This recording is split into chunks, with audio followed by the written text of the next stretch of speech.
Salut à tous, c'est Frenzo et vous êtes les bienvenus sur ma chaîne. Aujourd'hui, dans cette nouvelle vidéo livresque, je vais vous parler d'une romance MM, dans un roman feel good que je vous conseille pour cet été, alors restez avec moi.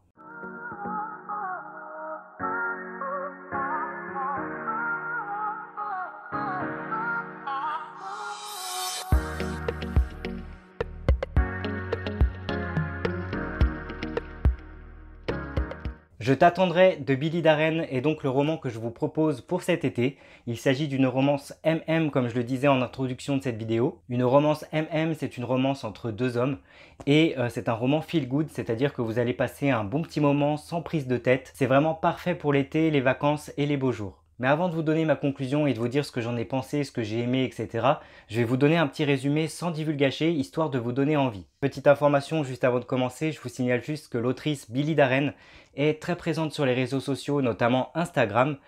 Les feel good, les romances MM, c'est un petit peu son dada. Elle a publié déjà plusieurs livres sur le sujet. C'est quelque chose qu'elle maîtrise, qu'elle aime beaucoup. Donc si vous voulez un petit peu en découvrir plus sur son univers, si vous voulez aller vous procurer ses ouvrages, je vous mets en barre d'infos comme d'habitude tous les liens pour retrouver l'auteur, pour vous procurer ses ouvrages, etc. Donc n'hésitez pas à aller faire un petit tour. Mais tout de suite, je vous donne un petit résumé de Je t'attendrai de Billy Darren. Je t'attendrai qui est donc son dernier roman. Comme vous pouvez le voir à l'écran, la couverture elle est sublime, elle est vraiment très jolie, la mise en page est réussie également. Bref, c'est tout de suite accrocheur et ça donne le ton pour ce que va être cette histoire. Je t'attendrai nous introduit au personnage de Pavel. Pavel qui est un jeune interne en médecine depuis plusieurs années et qui occupe sa vie comme il le peut en soignant du coup les gens et en préparant ses fiançailles, plutôt son mariage même, avec la jeune Ava. Pavel est un jeune homme bien sous tout rapport, il est extrêmement gentil, il est dévoué à son métier. Il a une meilleure amie qui travaille avec lui qui s'appelle Katia si je dis pas de bêtises. Ils s'entendent comme chien et chat, ils s'adorent. Pavel et Katia travaillent ensemble depuis quelque temps déjà, ils sont meilleurs amis et ils ne peuvent juste rien se cacher. Et au début du roman, Katia elle sent qu'il y a quelque chose qui tracasse un petit peu Pavel, qu'il y a quelque chose qui fait que son ami est un peu ailleurs. Et même nous, en tant que lecteur, on sent que Pavel, au quotidien, il n'est pas vraiment satisfait. On sent que son quotidien auprès d'Ava, cette jeune femme qui est issue d'une grande famille, les Gachas, si je dis pas de bêtises encore une fois, on sent que sa relation de couple lui apporte, mais c'est pas quelque chose qui le transporte non plus au quotidien. Et qu'en plus, il est vraiment très pris dans la médecine, jusqu'au jour où il va prendre une décision radicale qui va changer sa vie. Alors que Pavel est fiancé à Ava et qu'il prépare son mariage dans les futures semaines, mois à venir, que Katia, justement sa meilleure amie, prépare elle-même déjà son propre mariage qui arrive incessamment sous peu, Pavel, lui, il va décider tout simplement de partir à la guerre. Nous sommes dans un pays fictif, l'autrice a créé une carte splendide que vous voyez à l'écran, avec des villes qui sont tout simplement inventées, des lieux totalement fictifs mais qui sont extrêmement bien trouvés, et nous apprenons justement qu'il y a une guerre qui se joue dans ce pays, une guerre qui fait énormément de blessés, et Pavel veut intervenir, il veut jouer son rôle de médecin sur le terrain, il veut sauver des vies, il veut essayer de se porter volontaire. Et avec cette prise de conscience, il décide de déposer son dossier et de partir pendant 3 mois. 3 mois, c'est extrêmement long quand on est en couple, surtout qu'il est censé épouser Ava très prochainement. Celle-ci est triste, elle ne lui en veut pas, elle l'aime tellement qu'elle espère qu'il va vite revenir. Elle n'accepte pas trop son départ, mais elle sent qu'elle n'a pas trop le choix, tout comme Katia, la meilleure amie de Pavel. Tout ce beau monde qui gravite autour de lui sent qu'il a pris sa décision, qu'il ne reviendra pas en arrière. Et on sent, nous, en tant que lecteurs, à travers le personnage de Pavel, que cet appel à la guerre, c'est un petit peu un appel un peu cosmique, j'ai envie de dire.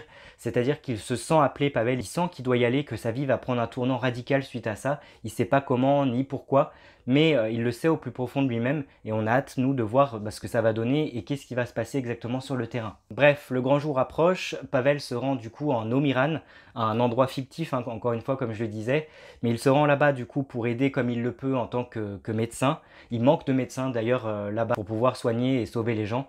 Du coup, le voilà sur le départ, il quitte sa fiancée en étant un petit peu triste mais convaincu de ce qu'il fait.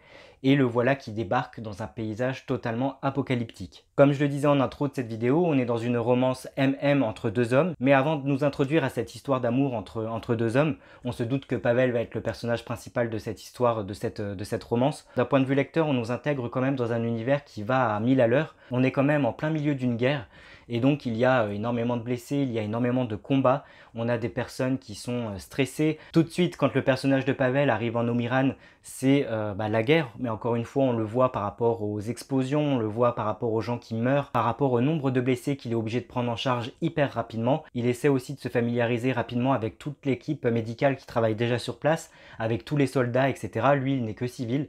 et pourtant ça va à 1000 à l'heure, donc on se prend toutes ces informations en même temps que lui, toute cette guerre qui frappe du coup ce pays, et c'est juste trop bien. C'est trop bien parce que ça ajoute un gros cachet en plus à l'histoire. On n'est pas que face à une romance, on n'est pas que face à une romance entre deux hommes, on est dans une romance qui va avoir lieu dans un cadre qui change un petit peu de nos habitudes, dans un cadre qui est apocalyptique, encore une fois, comme je le disais, et qui prend aux tripes et qui nous fait tourner les pages d'un point de vue lecteur. Pour en revenir du coup à notre jeune Pavel, notre jeune interne en médecine qui s'est rendu du coup là-bas pour aider, il va être épuisé les premiers jours, il va faire du mieux qu'il peut pour aider, il va même, alors qu'il est censé se retrouver en arrière, c'est-à-dire dans une position un peu moins dangereuse en tant que civil et en tant que médecin, il va se retrouver dans un campement, le Bluebird, par inadvertance, plus ou moins j'ai envie de dire, parce qu'il va y avoir tout un tas de péripéties qui vont l'emmener dans ce campement. Et il va faire la connaissance du coup de ce capitaine, le capitaine Shaw, Ivan ou Ivan Shaw, je ne sais pas comment on dit, je vais dire Ivan. Mais bref, il va faire la connaissance de ce capitaine, le capitaine Shaw, un homme qui est un petit peu réservé, qui ne s'exprime pas beaucoup, mais dont le regard va l'accrocher tout de suite. Il va y avoir immédiatement quelque chose qui va se passer entre ces deux hommes, entre Pavel et Ivan, et les sentiments de ces deux personnages vont petit à petit se développer au fur et à mesure qu'on avance dans l'intrigue. Les questions qu'on se pose d'un point de vue lecteur, c'est est-ce que cet amour va naître? Est-ce que c'est possible de s'aimer en plein milieu d'une guerre qui fait rage? Est-ce que le capitaine Shaw va rester vivant? Est-ce que Pavel va en ressortir lui-même également vivant parce qu'il prend des risques tout au long de l'intrigue? En plus de ça, on connaît un petit peu le passif de Pavel, c'est-à-dire qu'on sait qu'il est sur le point d'épouser Ava. Donc tout ça est un petit peu remis en question. On jubile par rapport à ça, on a envie de savoir ce qui va se passer. Est-ce qu'il va rompre avec sa future femme? Est-ce qu'il va du coup quitter la guerre et dire au revoir à ce capitaine Shaw qui commence à aimer de plus en plus? Est-ce qu'ils vont réussir à se rapprocher à temps? Puisque Pavel n'est là que pour 3 mois. 3 mois, ça passe hyper vite quand on est sur le terrain. Du coup, on se pose pas mal de questions par rapport à ça. C'est hyper prenant. Les pages, c'est des pages turner. On a envie de savoir ce qui va se passer, donc c'est génial. Bref, là, je suis en train de vous dire ce que j'en pense, donc on passe tout de suite à ma conclusion. Je t'attendrai de Billy Darren est un roman feel good qui est vraiment super. J'ai passé un très très bon moment. Ça se lit hyper vite, c'est hyper prenant, c'est une romance feel good qui passe vraiment bien durant ses vacances d'été. La plume de l'autrice, elle est très fluide, elle est vraiment très agréable à lire. Les personnages sont tous attachants, on a vraiment une backstory de fond, que ce soit par rapport aux personnages principaux ou aux personnages secondaires. On a envie de savoir ce qui va se passer, ce qui va leur arriver à tous. Et évidemment, on a deux personnages principaux qui sont extrêmement réussis. Dans une romance qui nous captive, on a envie de savoir jusqu'où ça va aller. C'est vraiment frais, c'est vraiment agréable. Et en même temps, on est sur un arrière-fond qui est quand même assez glaçant. On est quand même en plein milieu d'une guerre qui éclate. Et donc, qui dit guerre, dit blessé, dit combat, dit risque, etc.